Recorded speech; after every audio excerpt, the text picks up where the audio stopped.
Good morning friends, मैं legal cues से आप सभी का स्वागत करता हूं। आज हम लीगल क्यूज में वन लाइन फैक्ट में कॉन्स्टिट्यूशन ऑफ इंडिया के क्वेश्चन करेंगे। ये वन लाइन फैक्ट इसलिए है ताकि आपको परीक्षा में क्वेश्चन देखते से ही आंसर क्लिक हो, ना कि आप चार ऑब्जेक्टिव जो चार ऑप्शन आते हैं उसमें कंफ्यूज हो। प्रीलिम्स के मान से है ये।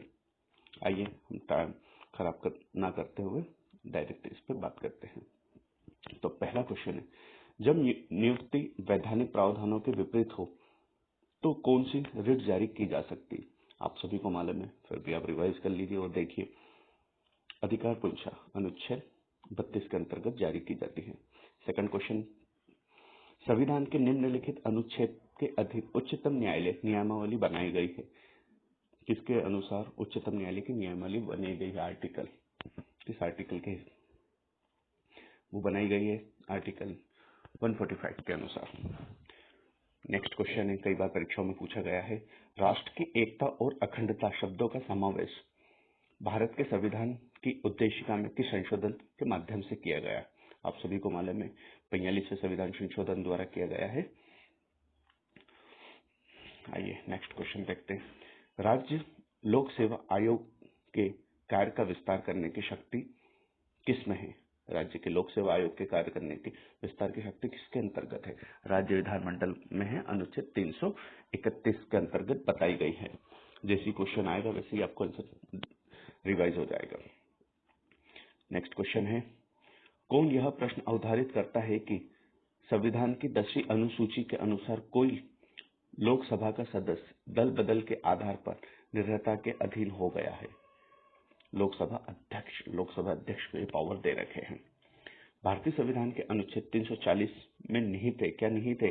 पिछड़ा वर्ग आयोग निहित है। फ्रेंड्स, अगर अभी तक आपने चैनल को लाइक और सब्सक्राइब नहीं किया है तो please like and subscribe and share. राष्ट्रपति द्वारा त्याग पत्र किसे दिया जाता है? किसे दिया जाता है? राष्ट्रपति द्वारा उपराष्ट्रपति को त्याग पत्र दिया जाता है।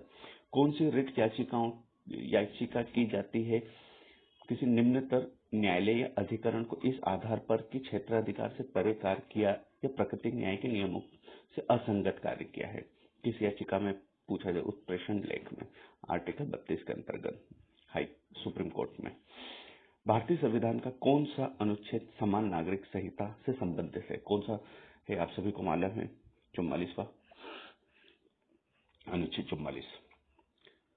नेक्स्ट क्वेश्चन है, विधिक संप्रभुता भारतीय संविधान में निवास करती है, ना कि हम भारत के लोग। यह विचारधारा व्यक्त की गई थी।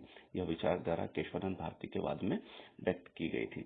अभी हाल ही में केशवानंद भारती जी का निधन हो चुका है, तो ये भी एक जीके के मन से क्वेश्चन बन सकता है।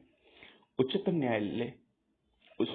न्यायालय तथा उच्चतम न्यायालयों द्वारा कौन से अधिनियमों एवं विनियमों को असंवैधानिक घोषित नहीं किया जा सकता? किनको नहीं? कि संविधान की अनुसूची 9 में सूचीबद्ध अधिनियमों और विनियमों को असंवैधानिक घोषित नहीं किया जा सकता।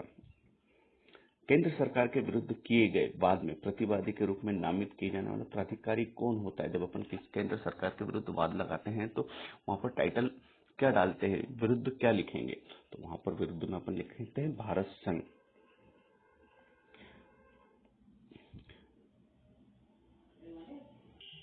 अगले क्वेश्चन पे आते हैं, भारतीय संविधान के अंतर्गत संपत्ति का अधिकार है। कौन सा अधिकार होता है? संवैधानिक अधिकार है, आर्टिकल 301। पहले ये मूलभूत अधिकार था, वहां से इसको रिपील करके संवैधानिक अधिकार कर दिया आर्टिकल 301 में। नेक्स्ट क्वेश्चन है, कौन राष्ट्रपति के प्रसाद पर्यंत पद धारण करता है? भारत का न्यायवादी राष्ट्रपति के प्रसाद पर पद धारण करता है। नीति निर्देशक सिद्धांत किस स्रोत से अंगीकृत किए गए हैं? आयरिश संविधान से लिए गए नीति निर्देशक तत्व।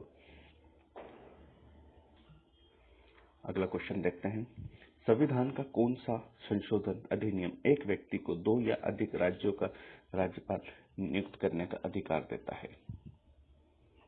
7वां, भारत के राष्ट्रपति को हटाने के लिए किस आधार पर महाभियोग लाया जाता है? राष्ट्रपति को हटाने के लिए किस आधार पर महाभियोग ला सकते हैं? आप सभी को मालूम है, संविधान के उल्लंघन को, जैसे अतिक्रमण हुआ वैसे ही ला सकते हैं। भारतीय संविधान के किस अनुच्छेद में राज्य की परिभाषा में सरकार और भारतीय संसद, सरकार और राज्यों के विधान सभा, स्थानीय व अन्य प्राधिकारी जो भारत की सीमा में सम्मिलित है बताया गया है। अनुच्छेद 12 में बताया गया है। भारत के संविधान के अंतर्गत निम्नलिखित में से कौन राज्य के नीति निर्देशक सिद्धांतों में वर्णित नहीं है? क्या वर्णित नहीं है? 14 वर्ष तक की आयु के बच्चों के लिए निःशुल्क शिक्षा वर्णित नहीं है। भारतीय संविधान के अनुच्छेद 51(1) के अंतर्गत उल्लेखित मूल कर्तव्यों में शामिल नहीं है राष्ट्रीय महत्व के स्मारकों, स्थानों एवं वस्तुओं का संरक्षण। तो फ्रेंड्स, ये कुछ 20 क्वेश्चन थे वन लाइन फैक्ट के रूप में। तो प्लीज लाइक एंड शेयर।